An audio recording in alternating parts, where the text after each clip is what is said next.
Are you ready to get all too real? This is All Too Real Podcast.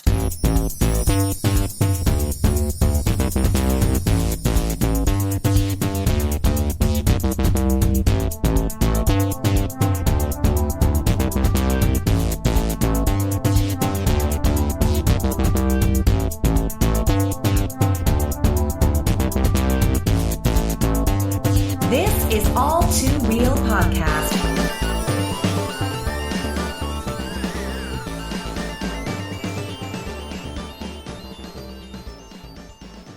Okay, everybody, welcome to the All Too Real Podcast. My name is Michael E. Cullen II, and with me, as always, is my co-host, Matthew Haas. Yes. That's your name. Yes, that is my name. That was... I can just feel the energy. That's like, the name that they gave me. It's the name that they gave you? Yes. Who are they? My parents. And who are they? They are David and Karen. Okay. I think I've met them. Yeah, several times. Yes, I have. Anyways, so today on the show, we are covering a very, very recent, biopic about the preacher Carlton Pearson. This movie is called Come Sunday. It's a Netflix original film. It's great. It's a great film. I actually really enjoyed it. It was a very surprising find. I had to, search high and low for it On Netflix. on Netflix. There's lots of choices on Netflix. I know. So it's, Most nights I just sit there and I'm scanning through Netflix and I look at all the different things, and then eventually I just, watch The Good Place again. That is your Netflix and chill, is looking for stuff on Netflix. Yeah, and then eventually you just watch, The Office for the millionth time or something. So it's like, just do that instead of searching, because you're going to end up doing it anyway. So you just, we'll just save time. I just keep adding things to my list on Netflix, and then I never watch them. It's like, find things and I'm like, oh, I've got that on my list. I was like, oh, I'm going to add that to my list. And it's like, oh, it's already there. Yeah, I'm like the same. I'm such a TV guy now. Yeah. That me too. Like, it's weird. Like, I can't really watch movies anymore. It's like because they're too long. But it's weird though, because like it makes no sense, because I can watch 6 episodes of Brooklyn Nine-Nine in a row, which is over 2 hours long. But if I watch an hour and a half movie, it feels like it's too much time. I think it's because it's something new. Maybe because a lot of times, like with a TV show, it's something you're used to, and when you diving into this new reality of a film, like a new world, and at least that's my feeling on it. And you want to get your mind in the right space, and and I don't know. We should do a psychological analysis of this someday. Well, it might be a getting older thing too. It could be a psychological. Yeah, because when I was younger, it would seem like I could watch something that I could take a chance on something and watch it and not make it a big deal out of it. Yeah. But now, if I watch something and it sucks, I get mad that I had to watch it. It's it's weird. And I think a lot of times too, it's the fact that we have so many choices too. Yeah, maybe. Because back in the day, you would go to Blockbuster, you would spend an hour or so in there just looking around and be like, oh, this new release came out. Oh, hey, remember this old movie, and then you end up, renting 2 or 3 movies, and then, you just have them for a couple days and you have to watch them because you paid for them. Right. But whereas with Netflix, you're paying a monthly fee, sure, but, you've got thousands of movies to choose from on there. And monthly fee, where you could watch 1,000 movies, whereas that fee would cost about the same to rent 2 movies at Blockbuster. Oh yeah, for one weekend. But that made it more important back then. It did. It's kind of like when you choose to go to the movie theater nowadays. You're not going to go for every movie anymore, right? Because you're like, oh, it'll be out on Netflix in a couple months, and I won't watch it when it's on there. Yeah, exactly. You've committed to go to a movie, or plus even most of the times when you rent 2 or 3 movies, you wouldn't even watch all of them anyway. You'd watch one of them maybe. And have to return the other 2. So, or you'd be like me and you'd rent Spaceballs over and over and over again until the tape breaks instead of buying it. Yeah. I probably spent hundreds of dollars on Spaceballs alone. When you could have just bought it. Yeah. Oh well. But my mom wouldn't let me buy movies back when I was a kid for some stupid reason. But you could rent them. Yeah. I never understood, but she Maybe never. because she didn't want you to watch them over and over. Yeah, but I don't think she realized that I was renting, and Yeah. we ended up having to buy the movie because it broke in our VCR. Oh no, yeah. But it was constantly the same copy. I would just go back in and re-rent it, and then I would just have it. Okay. And then it was basically my movie, Right. but I was just paying to have it like every week, and then. And then I went to return it and talk to the person, and I remember setting off the alarm in the thing when I was a kid, and that was fun, and it was like a place called like Major Video or something. It was called. It was before Blockbuster locally, and anyways, I remember setting off the alarm and having everybody in the store look at me like this kid's trying to steal a movie, and I was like, no, I just brought this movie back, and I'm trying to talk to somebody, and nobody's paying attention to me, and I'm gonna go get my mom, so maybe you'll pay attention to an adult. But yeah, anyways, what were we talking about? Oh yeah, Come Sunday. Come Sunday, yeah. It's on Netflix, everybody. That was a nice little trip down memory lane. Yeah. If you kids want to know what video stores were, ask your parents. Anyways, so let's talk about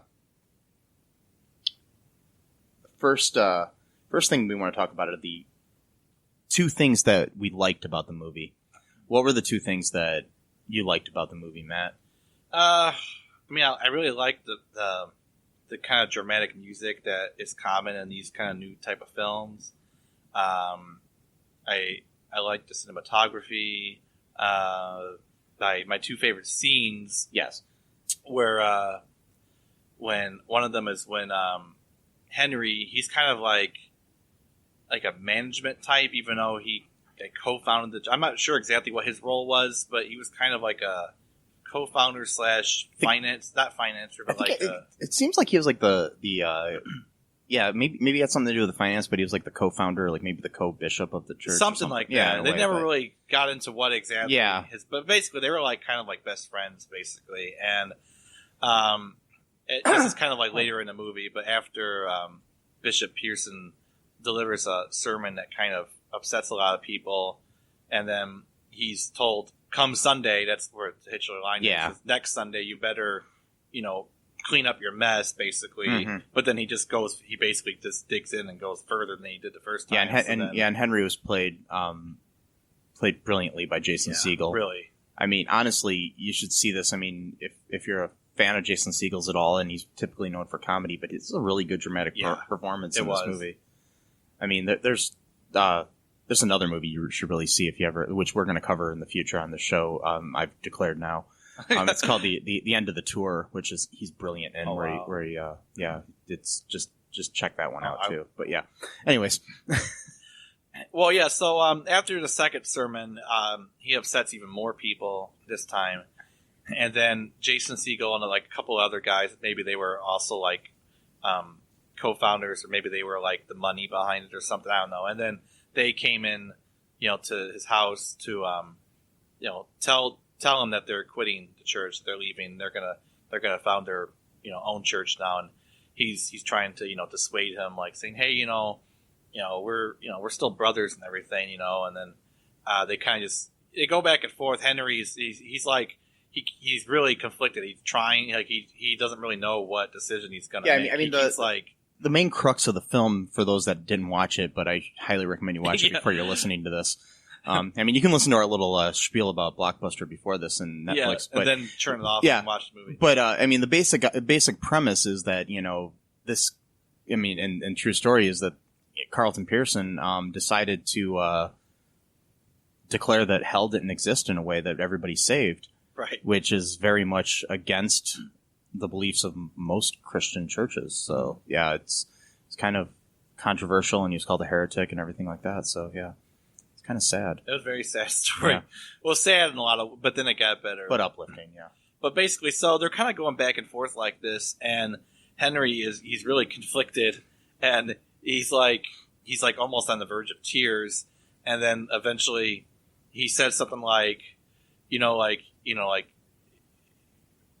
what you're doing to us type of thing, like you're saying that everyone is against you, but what your decision has done to us is just as bad or even worse than what you say is happening to you right now. Like everyone's leaving the basically, church and, I think what he was saying in there is like basically like Pearson was saying, you know, if you choose to leave, that's your deal to Henry.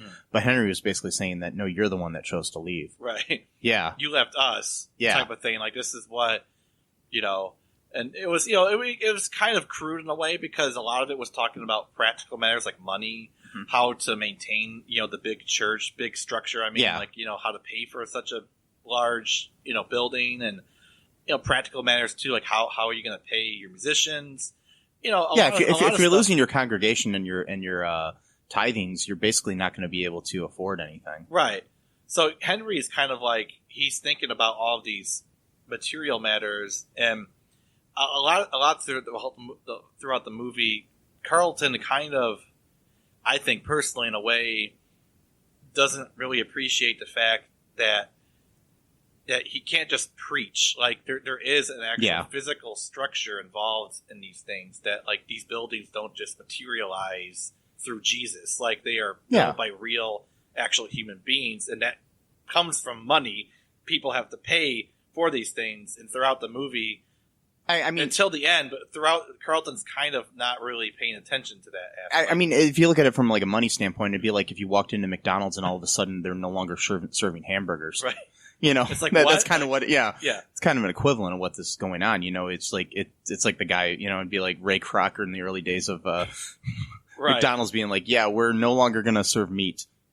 At all. Yeah. Like it's just going to be nothing but vegetarian food. Yeah. Like, not just vegetarian options, like the whole menu. You would lose your clientele. You would. And that's what's happening here. You're losing your clientele, which is your parishioners and stuff. Right. And you're just so it's kind of crude in that way too, because we're talking about beliefs, and then now it's like, oh well, because like Henry almost wanted to like give him something, like hey, you know, you could personally believe these things, but preach what we want, like kind of. Yeah, so it's very almost like insincere in a way, but not at the same time. It's like it's very. I think he was just trying to, you know, basically realize that, like, dude, you believe this stuff, but you know you're going to lose all this money. Your kids aren't going to be able to eat. You know, I mean, made probably not. Money he made a lot of money, already, but he's just kind of worried about that too. Or like these people aren't going to have somewhere to worship. You know, all these people are going to be out of jobs and all this other stuff. I mean, even though Henry went off to create his own church in the film. My thing is, I could not find anything when I was looking. I don't know if you did. If Henry was a real person, I never mentioned. I mean, I read a bunch of articles. He was never mentioned. Yeah, he might have been like a probably like a composite character, an amalgam or whatever. Yeah, hopefully he was real because that was a really good. I mean, it could be. It could be just. It could like I begin to. I mean, I'm guessing because he was just called Henry. Like no last name, no anything. I think he was probably a composite. Well, character. anyway, but still. But I mean, it's still a great performance, regardless of reality or not. So this is line. I'm probably going to get emotional just because of how he delivered it. But he basically says, my best friend is, going to hell, and I don't know what to do with that. Like, I mean, it's just like an emotional, I don't know what to do about scary. That. I mean, from his point of view, I mean, regardless of how you believe, but whatever you believe strongly, and he does believe that his friend's going to go to hell, and it's like, which is kind of odd though because he believes he's going to go to hell because he doesn't believe in hell, but he still believes in all the other stuff. It's not like he left Christianity. No, but said Jesus doesn't exist and he was a pagan. But like I said, in his mind, it's the hamburgers of this. It's like the McDonald's hamburgers of this belief. I hate to trivialize religion to a fast food chain. Well, but in some ways, religion is widespread, and so is McDonald's. Right. So it's an easy way to compare it. It's basically like hamburgers are the cornerstone of McDonald's. Of their menu, and basically the whole. The only way to heaven is through Jesus, and you got to believe in hell if you got to be saved, sort of thing, is the cornerstone of a lot of churches. Right. I don't know. It's weird, yeah. But anyway, so he says that, and then they kind of go back and forth, and then eventually he makes the final decision, and leaves. And then that's like the beginning of the end of that era of. I don't want to say bishop because technically he got disfellowship, so he's not really a bishop anymore. I mean, he can call himself whatever he wants, but technically he was honestly, heresy trial. We know a lot of Kentucky colonels and stuff, and right. You can call yourself whatever you want. It doesn't mean you are. Yeah. But I think even now he doesn't call himself bishop anymore. I think he just calls pastor. Preacher. Yeah. Anyways, but so there was that scene, and then I forgot what the other scene was. I wrote it down, but I forgot. You the one we have here listed that you had given me was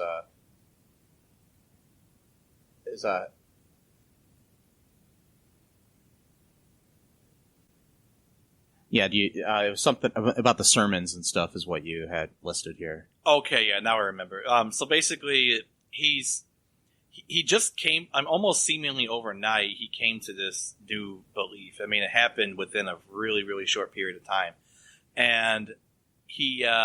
It may have been like somewhat in the very recess of his mind before that, but it happened when he was watching TV. And he saw reports about the Rwandan genocide, and then he was having all of these conflictions about, like, well, how can all these people go to hell when they're already suffering so much to begin with already, and then they're going to be further punished, but not just temporarily, but forever, So then he gave this sermon, like maybe in the movie it implies it was like the next day, but it may have been like a week later or something in real life. But still, not really enough time to really formulate your opinions. Like you got this feeling, but you don't really have. Yeah, it's like a knee-jerk reaction. So he's kind of like stumbling through his sermon. Like he's usually very like he knows exactly what he's going to say. He's got like movements, like dance movements, and he would like shout certain words. I mean, he was like a performer, and he even himself says that being a preacher is like being a performer. So that's not me like saying that to be no, true. And it's true. I mean, you're on a stage. You got music playing. You got it's like yeah. So like normally like during his like Jesus Saves or Only Jesus Saves era of his pastorhood, he was very like clear about what he was talking about. And in this sermon, he's just like fumbling around his words. He doesn't really know, and he keeps like going back and forth. Like his congregation is like at first they're like, what's he getting at? And then he kind of like go back to what he's normal. Like, oh, okay, well, good. He's talking about okay, and then he goes right back into it. It's like so the whole audience is like being like this tension, like because he's like, how are all these people going to go to hell? And they're like, and then he's like, well, that just means we got to go to Africa and save them. They're like, okay, yeah, good. Then he's like, but I can't do all the saving by myself. And they're like, like, where is he going to go with this? And then he just keeps going and they're like, oh shit. And then finally he drops the ball. It's like, the train went off the tracks. And he's like, crap, I know what he's saying now. And then, and then, a few people leave, like, and it's, some white guys. It's like interesting because it's like a non-racial church, like it's but like it's all of the white people are leaving first. Yeah, I wonder if that was true or if they were just doing that for purposes of the film. For the purpose of the film to kind of illustrate, like, but even most of his black congregation, because that was like one of the only parts that kind of made me feel uneasy. Like I was almost like, I'm not trying to defend white people by any means, but my whole thing is like it just didn't seem like logically that would make sense. Like if you got a church that's kind of half and half. I think it was more. It's probably like 70-30, really. Yeah, I mean, it was like, and what I'm saying is, it's like it just seems like logistically there would probably be just as many black people walking out at the same time. Well, as the white people. But it wasn't like, but they had to focus on it. It's just like the filmmaking trope of it. It just seemed a little convenient, but who knows? Maybe that's what really happened. Who knows? I mean, I'm just saying that. It could have just been something for effect. I mean, then again, I didn't expect him to walk out hand in hand, holding hands, a white guy and a black guy, and just being like, yeah, we're leaving. Kumbaya. No. Hi, folks. This is Michael E. Cullen II from the podcast that you're listening to right now, along with manager Matthew Haas. You got promoted? Yes. Damn it. Okay, anyways, folks, do you like the show Superstore? I don't know. I asked the folks and nobody's answering me. Because they're not here. Oh, but we love damn it. Yeah, we love it, though. Okay, folks, if you like it as much as we do, you're really going to like the Super Story podcast, which is a podcast where Matthew and I go episode by episode and give our little opinions and thoughts on it. Sometimes we have guests, sometimes we don't. Just depends on how we're feeling. Yeah. And, so if you like this podcast and like our little crazy banter, then you should definitely check this out. Or I might get sad. And when I get sad, it gets pretty sad. Yeah, So I can't deal with him when he's sad. yeah, no one can really. So Yeah. So check out Super Story Podcast right here where you get this podcast, Super Story Podcast. Guard, do your duty! Right, let me just get my sword out. Meet Got Ironball, bodyguard for hire and ward to Minister Trike. Smiling faces have a tendency to bleed together with me. I do like the breaking doors down bit, though. How Trike earned his loyalty, we'll never know. If this don't work, we can go back to the plan where you cry and I'll get you ice cream. Very well. You can hear Got Ironball in his exciting adventures in the upcoming radio comedy, Magus Elgar. Visit MagusElgar.com to download your copy today. anyway, those are my Yeah. favorites. So what about yours? What did you like? I mean, okay. I'm trying to think. I mean, basically, I liked a lot of the scenes with, I mean, I don't want to narrow it down to one, but one of my choices is the scenes with Martin Sheen playing Oral Roberts. Martin Sheen is just one of my favorite actors of all time. I met him once, so it's just, he's a very cool guy. He's very nice to talk to and everything. I happened to be at a James Dean Museum in Fairmont, Indiana one time, and he happened to be there. And I just looked over and I was like, that's Martin Sheen. So I walked over to him and I'm like, Mr. Sheen? And he's like, yeah. And, you know, he's like all cool and everything. I mean, he was a really nice guy. And I just talked to him for a little bit about how much I admired his acting and stuff. And yeah, and I was about to have a heart attack after that, I think. But anyways, the whole thing, it's like there's his performance as Oral Roberts, who was the mentor of Carlton Pearson. You know, and if you don't know who Oral Roberts is, you know, you can do a Google search and figure out who he was. But he was basically one of the most influential preachers of the 20th century. Was known a lot for his faith healing and stuff like that. And I don't know, some, you know, kind of controversial things in his own right. But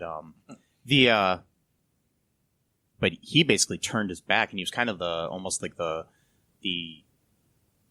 father figure to Carlton, and he turned his back on him when he started preaching this new philosophy. And it's just kind of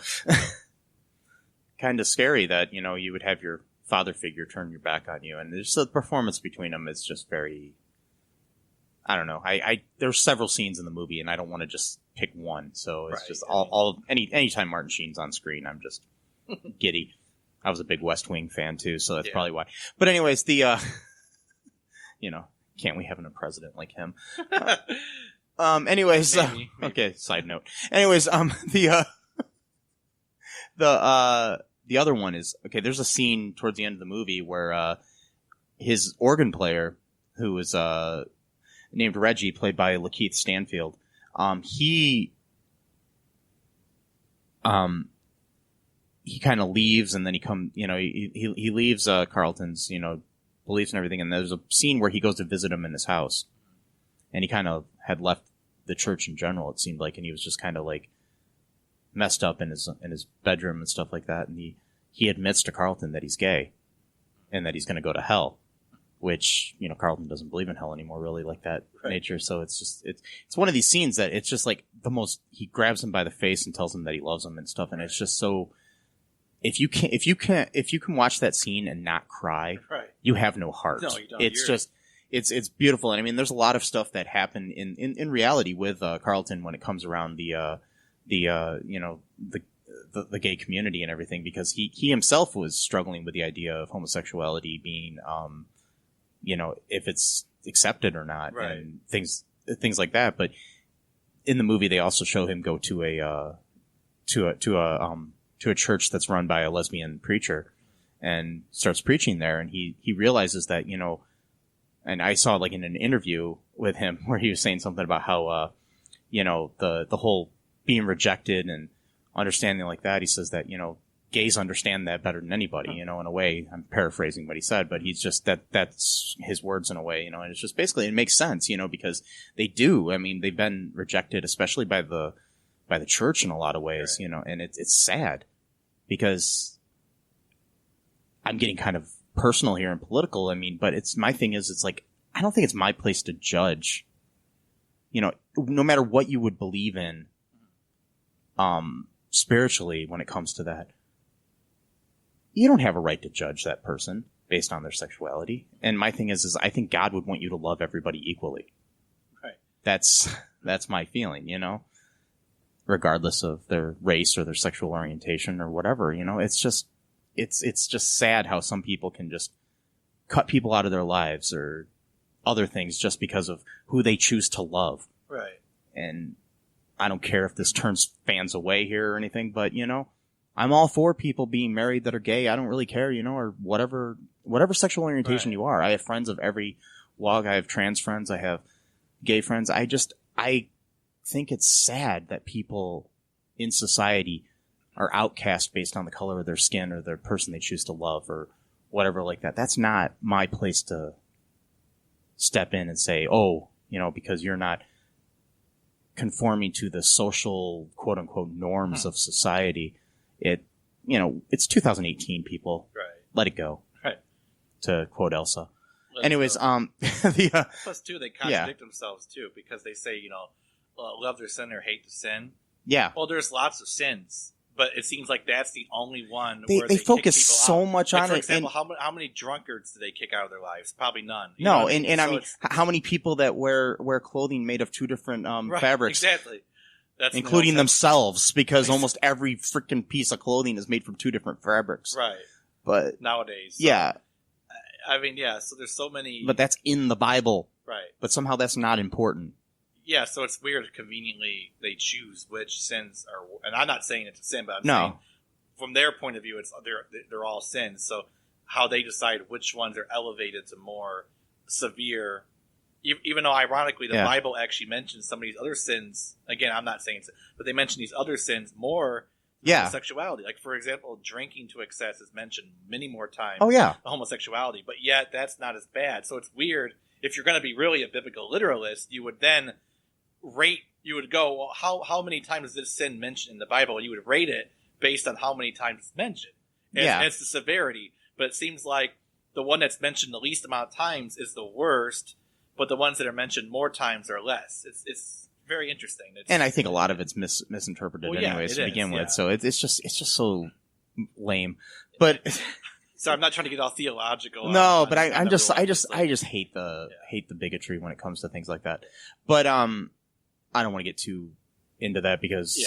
I've had a lot of bigotry and stuff in my life this past Yes. week that I've tried to defend, and I don't really want to go off onto that on the podcast. Yeah. But regardless, that scene and the acting between Lakeith Stanfield and Chiwetel Ejiofor, who is the lead actor in the movie who plays Carlton Pearson. And if I butchered his name, I'm really sorry. I listened to several videos last night trying to teach me how to pronounce his name because I've never Heard it before. I've heard it, but I always forget how to pronounce it. It's one of those names that you just, you know, but he's an amazing actor. Yeah. I mean, I would watch him read the phone book. I mean, that guy is just, yeah, he was really good.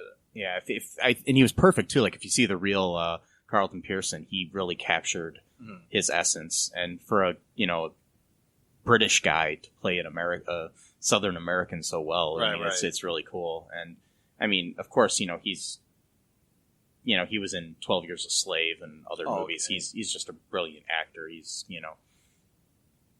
award winning and all of that good stuff. all that jazz. All that jazz. No, he wasn't in that movie. I don't think he was alive when it came out. Anyways, Sorry, I just get my phone because I wanted to look up some quotes for later. Not yeah, for now. no problem. Yeah, but basically those are my major scene is that scene with Lakeith Stanfield, who I wasn't really familiar with, but I guess he's on Atlanta and some other shows and stuff, and he's this kid is a brilliant actor. Hi everybody, this is Michael E. Cullen II from the podcast you're listening to right now. With me as always is Matthew Haas.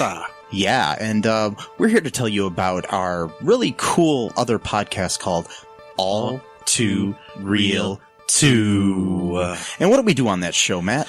We watch the greatest direct-to-video sequels of all time, and then we report on them. And we also talk about other pop culture cool things like video games and conspiracy theories and other awesome things. So if any of that sounds fun to you and you enjoy hearing my voice and Matt's voice, As tune you in. should. As you should. I mean, of course. Tune in anywhere you get podcasts to All Too Real 2. Bye-bye. Now,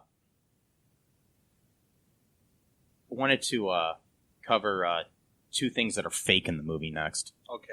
And our all too fake section. I like the all too fake. Yes. I like that name. All too fake. Yes. What do you got there on the two fake things that we had in the movie? One of them was minor. It was very minor because in the NBC short documentary about him from 2005, I think it was NBC from 2005. Yeah, it was a Dateline interview. Yeah. Yeah, it's like a 20-minute long segment from 2005, which I actually watched when it came out a long time ago. I totally forgot about it. But he says that he was eating dinner with his son or child. I'm not sure if it was his daughter or his son, as a newborn. And then that's when he was watching the news and he saw the reports of the Rwanda genocide. And he felt really guilty because he had like this big plate of food. And then, sees all these emaciated people. Oh, yeah. But in the movie, it's kind of implied that it's like in the middle of the night. And he's kind of just walking his child through the living room. And then it's all dark. Like everything's dark on the TV. I mean, the message is the same either It's way. minor. Yeah. The other thing is, I don't really know for sure if it's fake or not. It's kind of a he said, I guess, type of thing. Is that the bishop, I forgot his name, but there's... Bishop Delano Ellis. No, Jesse Delano Ellis. Yeah. Yeah, I guess he's like maybe the head bishop of like the Black Pentecostal Church in America. There's a bunch of churches. A bunch of the black preachers like have an organization together. Like bishops, like actual bishops. Like they dress just like the Catholic bishops. Yeah. They have the same outfits, uniforms, and everything. And they kind of look like the cardinals at the Vatican and stuff like that. Yeah, they do. I mean, they look just like them. So, in the movie, he calls Carlton and basically invites him to a heresy trial. I mean, he doesn't say those words, but that's basically what it is. It's basically, you come here, you tell us what you believe, and we're going to decide whether or not you're a heretic. So, that's basically what it was. Yeah. In real life, according to this bishop, I don't know if I want to believe him or not because I watched his sermon. He was very arrogant. He was very mean-spirited. Maybe that's just his style, but to me, I'm thinking if you're supposed to be preaching the word of God, you shouldn't have a hair's breadth of arrogance, let alone supreme arrogance. Yeah, I've seen some of his stuff too. I think he's since passed away. Okay. But still, regardless of that, I guess we'll find out if he's in the hell he believes in, or if right he's or not. Yeah. But anyways, he says that Carlton called his office like 4 or 5 times before he finally answered the phone or took his call, and then according to him, Carlton asked him if he could come to the conference that they were going to have and explain his views better, and then hopefully to convince them that he's not just making stuff up or whatever, that he's actually has biblical proof or evidence for his new point of view.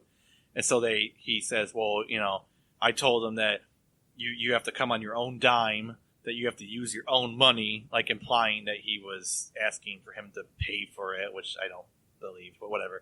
And then that you will let you speak. And then he says that they let him speak for an hour and a half uninterrupted, which I don't believe, but whatever. And because no one not interrupts people when it comes to contentious issues. I don't care how reserved you are as a person.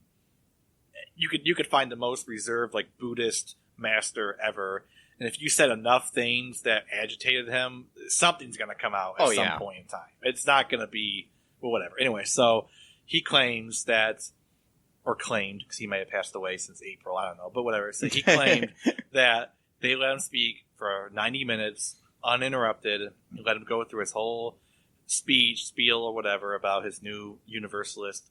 Because it's called universalism as a doctrine within Christianity. Yeah. And it's not new. It's not something that he made up. And again, you can double check me on the passing away thing. I don't know. Okay, that's fine. So, yeah. It's not a new doctrine. It's nothing that he just came up with on the fly. This universalism has been a part of Christianity since its beginnings. Whether or not it became the majority viewpoint, that's another story. But to say that no Christians ever have believed this except for like 50 years ago, it's not true at all. It's been present since the very beginning. But whatever. So they let him speak according to him, and then he says that I said that we are at liberty to declare you a heretic and an enemy of God. So this is a great loving Christian. He calls people enemies of God because that's what. Oh yeah, that's what you do when you love people. You say that they're the enemy of God. And we got to consider for a second. In some parts of the world, even today, that is a death sentence. Yeah, like in Saudi Arabia, if the government declares you an enemy of God, then you're enemy of the people. Yeah, you're you enemy of the state. So it's all like a line of authority that goes from God directly down to everything else. Yeah, and that's not just Islam. I'm saying currently it's mostly like Muslim countries like Saudi Arabia or Iran. Those are like the two main ones. Maybe Sudan, and it's not every Muslim country, but it's like those are like the three main ones that would actually execute you. But throughout the history of Christianity, that's also much so. Declaring him an enemy of God is almost just one step away of signing his execution warrant. Because there are people that will kill for their faith. So if someone hears, "Oh, that person's an enemy of God," well, what would please God the most, other than ending that person's life? Just watch the movie Frailty, and to see a family go off and kill people. Exactly.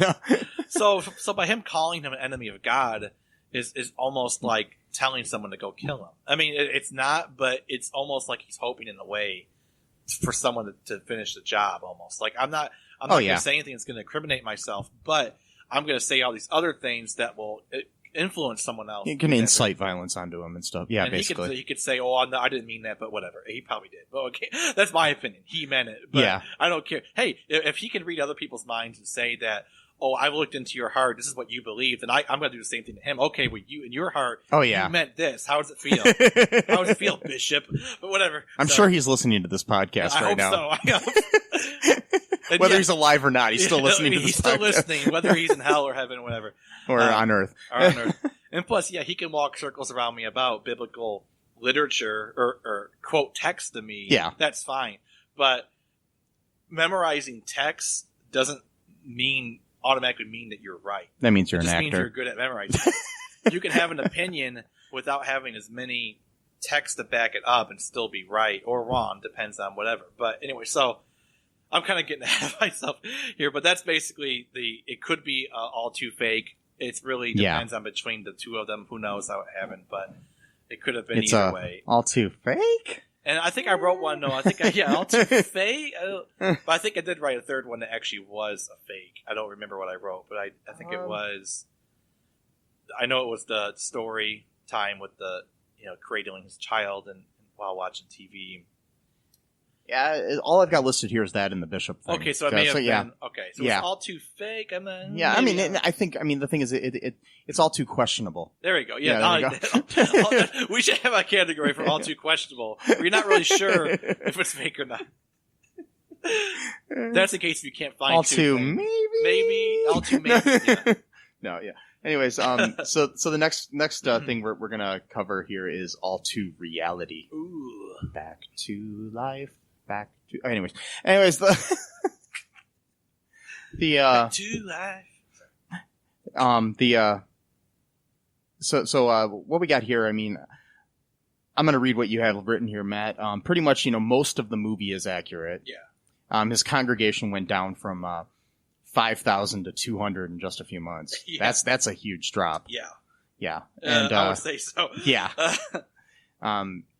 So he was invited by a lesbian pastor to speak at her church, which is in the movie,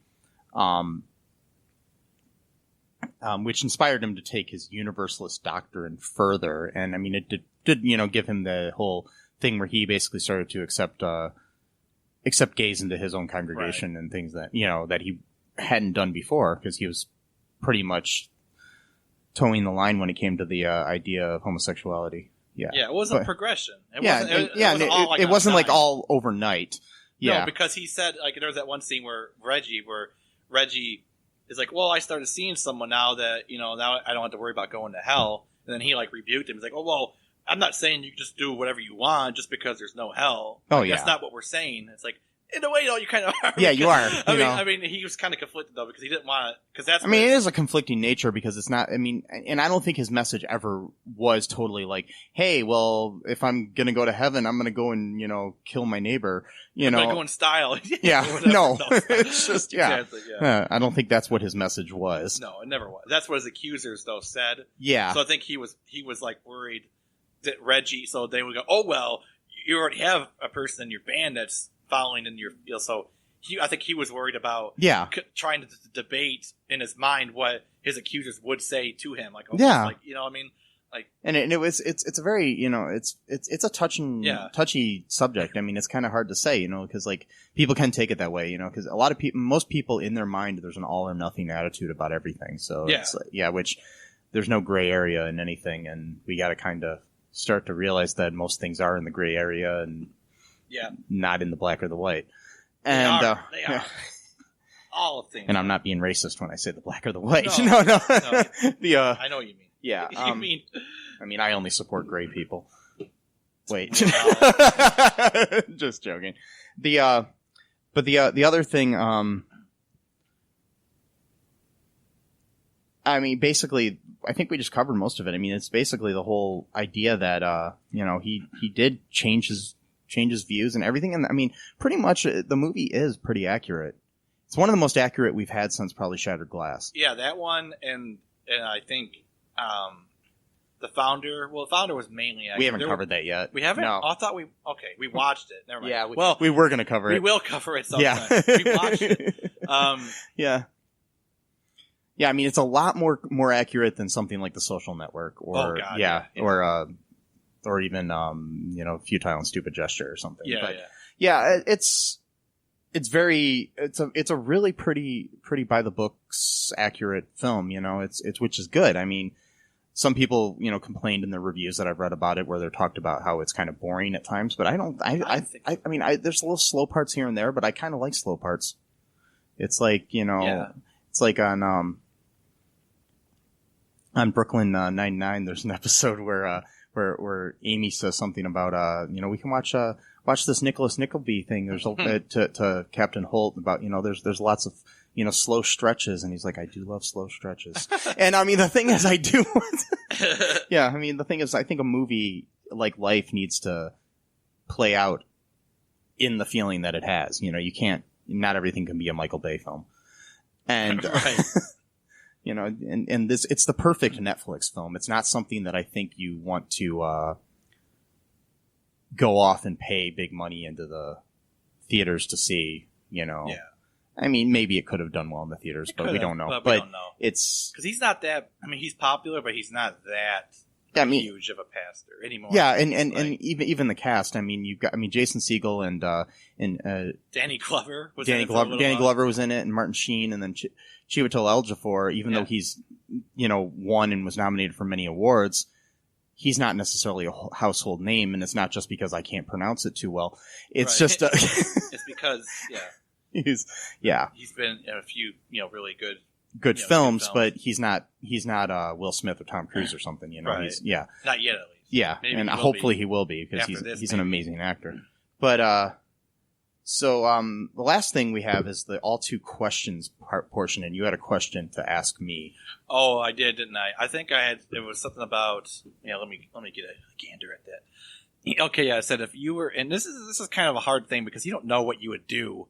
Yeah. Until you're in a situation. So these kind of questions are like hard to even answer, but whatever. So it says, if you were in Carlton's position, do you think you would try to ease your congregation into your new position, or would you be just as overwhelmed as he was and blurt it out without having the time to properly formulate your new interpretation? Kind of hard to answer, I know. That's what I wrote. Yeah, my thing is from, it depends on how you're looking at this. Are you looking at this from a gut reaction standpoint or a businessman standpoint? Exactly. Yeah. Because, and I think, Henry may have done that. A pastor needs to wear two hats when it comes to things. And, this time he wasn't wearing both hats and he kind of just dove right in. Mm-hmm. And I mean, I think that maybe me as a person who overthinks everything probably would have, eased the people Like, in. Just give them like quote maybe one verse. Yeah. But don't even comment on it. Sprinkle just it in quote here and there, and then, And like, don't even make a commentary. Just quote it and then move on to another thing. Like, wait, what are you But just then there talking is about? something to be said for the just dropping the bomb sort of thing, there too. is. You know, it's hard to say. I mean, like you said, it's kind of one of those things like you have to be in that situation to kind of know. Like, yeah, you would have to actually, like when people say like, oh, well, if there was ever a school shooting, I would go out the classroom, I'd run and tackle the guy. It's like, yeah, but would you? I mean, you don't really know. I mean, like you might like to think you would, but it doesn't mean. Yeah, I mean, you don't know what you'll do until you're in that situation. Right. It's like, how do you react to any kind of big event in your life, in which this was for him? Yeah, I mean, it's like, huge. Yeah. I mean, because this, like, for people who aren't like super religious, like me, it is kind of hard to understand how something like this could actually like throw a person's life into complete turmoil, like just changing your belief. I mean, but, like, even if you're just a regular parishioner or something, or you know, or congregant, you know, it's like, but if you're the bishop, right? That's like, even, you know, it's like me making a decision is not as important as the president of the United States making a decision. Exactly. For example, but you know what I'm saying? It's Yeah. kind of like that, you know, and he's basically the president of his church, Yeah. and it's like. And they're people supposed to follow him. follow and his teaching. Well, his not his teachings, but his, I guess, understanding. Yeah, or his interpretation of the teachings. Because he's teaching them, even though they do homework, they read the Bible themselves. But Yeah. he's kind of like the leader, I guess. So if they have a question about something, instead of coming to their own interpretation first, they would probably ask him. I guess it would be kind of like in a way like where, you know, like a baseball manager would just decide one day, like, Right. hey, we're gonna, you know, play cricket now. No, I don't think it's that major, but Okay. it'd be almost like, well, okay, okay, it's like, you know, our good pitcher who pitches right-handed, all of a sudden now he's pitching left-handed. From now on, I just had this revelation. Right. Just imagine how everybody would react to that, especially the guy who pitches right-handed. And Right, definitely. Yeah, but I don't know. That's probably a bad example. But it is you know, it's like you're following this guy, so it's not like you know, and you have some kind of big revelation where you think it's going to change the game. You know, it's like, and very few. I mean, a few did. You know, actually, I remember though. There was though, because you remember that the white guy stood up and goes, Yeah. we paid for this church or whatever. I don't know what he said. Yeah. But there was though another white guy with a beard that was clapping. Oh yeah, and he was very So happy. They Yeah. kind of like They kind of balanced it out. Yeah, it is. But I just remember that because he didn't say anything; he just clapped. But whatever. So and he had a big smile on his face. I think he agreed. Yeah, he did. So, and that's the thing too, because there's actually I was doing a lot of, because I've actually known about universalism for a while, and it's a doctrine within Christianity. It's different than Unitarian Universalism, because Unitarianism and Universalism used to be their own separate churches. Yeah, and they taught similar things, but not quite. But they eventually merged into one organization back like in the 1950s or 1960s. Yeah. And then it became the Unitarian Universalist Association. Okay. Unitarian Church believed, they stressed the humanity of Jesus, not the divinity. That Jesus was a man, that he had human needs, that he had human thoughts, that you should try to live your life like Jesus lived his life. And so don't focus so much on heaven, rewards, having pearly gates and grapes being fed to you by angels in the afterlife. Focus on, I'm just making stuff, but I gotcha. Focus on this life and what you can do to better other people's lives in this life. Yeah. And then when you do die, then you'll probably go to heaven. But don't make that the sole aspect of your life here, because don't do good things just because you're going to get an award, sort of thing. Yeah. And the Universalist church, I think, did stress the divinity of Jesus more so than humanity, but their main thing was eventually everyone is going to go to heaven. There may be like maybe Christians might go first. It might, maybe people might have to go through like a cleansing rite or a passage or something like that, but eventually, like, there's not going to be so like the Christians will have like really fast cars, but I'll be taking public transportation. Probably. Okay, I get it. I'm joking. But this was like in the 1600s, so that's pretty tolerant for that era of religion, for for a church, let alone just one person, but an entire church. What's interesting though too is because I think Unitarianism began in Transylvania, which is where Dracula was supposed to be. It's interesting, but whatever. So I think that church is still standing today. But anyway, so those two churches, eventually they started getting closer and closer to each other's doctrines, almost apart, like separate from each other. Like they weren't even influenced by each other, but it just sort of happened. Because if you think about it, both kind of do lead into each other in a way. So they're like the checkers and the rallies yes. of... Yes, if you want to be crude, they're the checkers. I got to bring it back to fast food, man. Come on. Yes, these historic churches are like checkers and rallies. They started separately, and then they combined. You can get the big Buford. I'm trying to think of the big... trying to do a pun here. The big Brutus, that's Greek, whatever. No. Or the... I can't think of it. Pontius, Pop. I don't know. Yeah. Anyway, so I'm kind of rambling here, but this is a doctrine that's been going on for like a long time now. And what was I saying to begin with?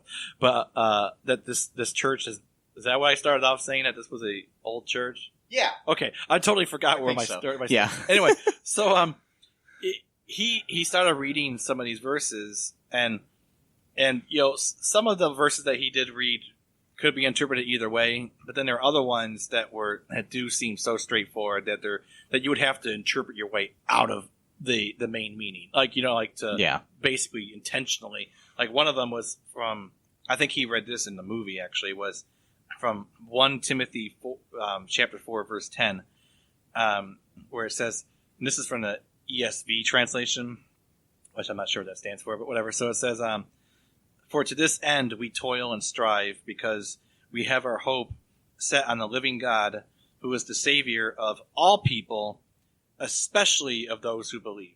So again, that kind of goes into the universe. Oh, yeah. The Christians, they'll go to heaven first because they're the ones that are especially, like they're the ones, like someone else said an analogy, like the one Jesus mentioned about the wedding, that, there's people at the wedding. So of course the people at the wedding are going to know more about what happened at the wedding because they were actually there in attendance, as opposed to people outside in the city or town.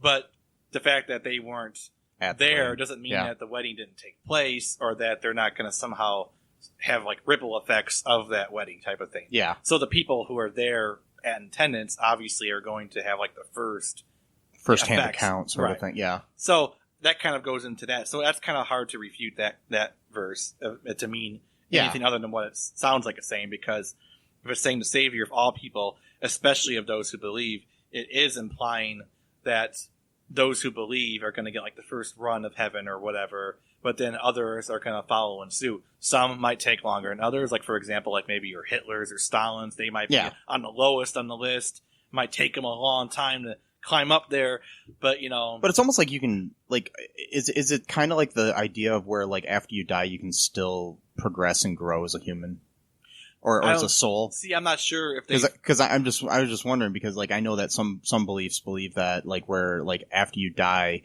you can still learn. I know, like in Baha'i theology. Yeah, right. And then like even in Catholicism, it's like there is the whole idea of like purgatory and stuff, like where where you could be learning and then eventually go to heaven. Right. See, I'm not sure too much of what Universalist theologians have said about that. They probably have come up with their own theories about that. I just know that these are like the quotes that they would often use. Yeah.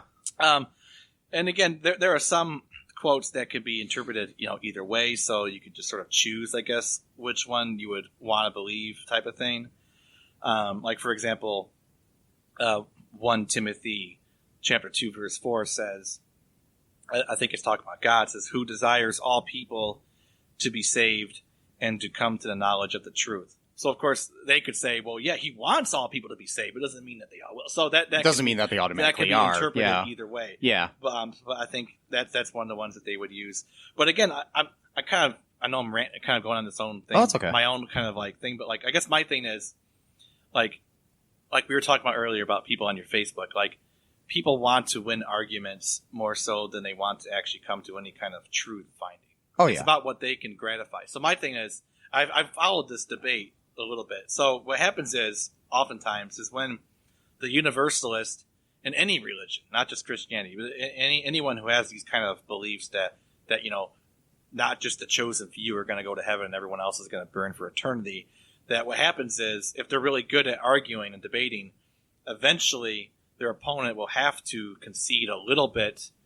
They go, okay, I see what you're quoting here. So what their concession isn't that they're right. They'll concede and they go, well, I guess you do have a point that maybe some of the verses do contradict each other. So I guess, it's about a choice of which one you believe. So my question is, if it really is a choice, then, and if you choose to believe the one where everyone else is going to hell, what does it say about you as a person?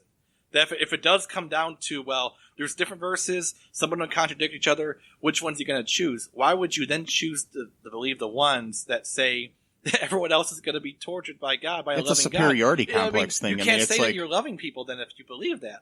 Because it's basically just people want to feel special. Yeah, that's what it comes down to. It's like hipsters who decide, I only like this kind of beer or this kind of music because or Checkers because or nobody else. Yeah, I only go to Checkers. I don't go to Rallies. Yeah. I travel outward to go to Checkers. Yeah. Sorry, you were kind of in this weird fast food kick for some reason. I don't know, but anyways, yeah, it's just kind of weird. I mean, and anyways, to move on. The next question that you had here was what was that? It said, what did you make of Henry's character played by the beautiful and majestic Jason Segel? Yes, he is a beautiful and majestic man. Yes, he is. He is. I How I Met Your Mother on repeat for years. I'd watch that. Anyways, just because of the beautiful and majestic Jason Segel. Yes. I mean, it had nothing to do with the crush I had on Allison Hannigan. But, wait. Okay. But, the whole thing, it's like, I think, I've said it before in this episode, he's just brilliant in the movie. I mean, his performance is amazing and people need to realize how good of an actor he is overall and not just he did a lot of dramatic work on Freaks and Geeks even early on. Yeah. It's just, he's a great dramatic actor. He's a great comedic actor. He's just a good actor. He needs to be bigger and he needs to, he's pretty big already, but he's tall. But, pretty tall. Yeah. Pretty tall dude. Yeah. But, you know what I mean. I do. There was a period though where it was from the period of 2010 to 2013, he was in so many movies. Oh yeah. Then I haven't seen him hardly anything for a while after that. I think he probably got burned out in a lot of things, and he's done he's doing a lot more indie stuff like this, and okay. I think that's good. He's trying to, he probably made bank on How I Met Your Mother. Yeah. I'm just saying, 9 seasons of that. Yeah, I'm sure he. And I know they had to negotiate his contract for the last season or something, or the last couple seasons because he almost left the show. Oh wow! At one point, so give me more money. Yeah, I'm sure he got pretty well paid on that. I'm not gonna say I know for sure. And if you are listening to this, Mr. Majestic Segel, and every time I think of a seagull, Jason Segel, the bird. There should be a picture character, Jason anyway, but anyways, if you're listening to this, Mr. Segel, please email me. It's mike@cullenpark.com. If you want to talk, be in my next film. Yeah, I am an independent filmmaker. Anyways, or if you want to be on our podcast. Yeah, we'll take that. We'll talk about anything you've been in ever. Yes, we'll talk about it. Mm-hmm. Like end of the tour or something like that, which is where you play David Foster Wallace and brilliantly. Yeah. So anyways, the I guess that's probably the last thing we have. I just thought he was good, and I just think, that's what I make of the Henry character. It was just great. Anyways, as was everybody in the film, especially Mr. Ejiofor. Yeah. Yes. I'm not going to try to pronounce his first name again. Well, Yeah. Chiwetel. You'll live and learn. Yeah. Eventually it'll become a household name and we'll all know how to pronounce it. Just those Russian names that are still hard to, I can't pronounce, Dostoevsky. I don't know how that, Dostoevsky, is that? Tchaikovsky? No, it's D-O. Oh. I don't know. Okay. Okay. Anyways, I try to learn, but I'm not good at it. Anyways, I think that's all we have for this, beautiful, beautiful episode. Would you recommend people seeing this movie first, Matt? Yeah, watch it first. Yeah. No, in general. Would you I would say. Oh yeah, they can watch it. And I recommend, if you got a night on Netflix and you can't choose something, just choose this. Just don't even look. Just go right to Come Sunday. It's on Netflix right now, and also there is if you want to learn more about Carlton Pearson, there is also a podcast that the movie was based on, actually. Oh. An interview with the podcast This American Life, which is a PBS podcast, which, if you haven't caught on to that, go listen to that podcast. I have yet to listen to this episode, actually, to be honest, but I have listened to several episodes of that podcast. That's what the movie was made from, wasn't it? From that podcast? Yeah, podcast. Yeah, they actually, This American Life actually was one of the producers of the film, too. Oh, wow. So, just go check that out. And anything we need to plug here, Matt? Like any suggestions for people to go check something out? No, not really. No, me either. Maybe right just now. Sponsorships like Pop-Tarts if they want to sponsor. Yeah, if Pop-Tarts would like to sponsor us, we're more than happy to accept that. Kellogg's, get on that. Anyways, everybody have a good night or day or afternoon and morning, whatever it is. Yeah. And don't be afraid to get all too real. Goodbye. Thanks for listening to All Too Real Podcast, a Cullen Park production. Produced and edited by Michael E. Cullen II. Music by Matthew Hawes. Subscribe and share the show. Visit us at cullenpark.com.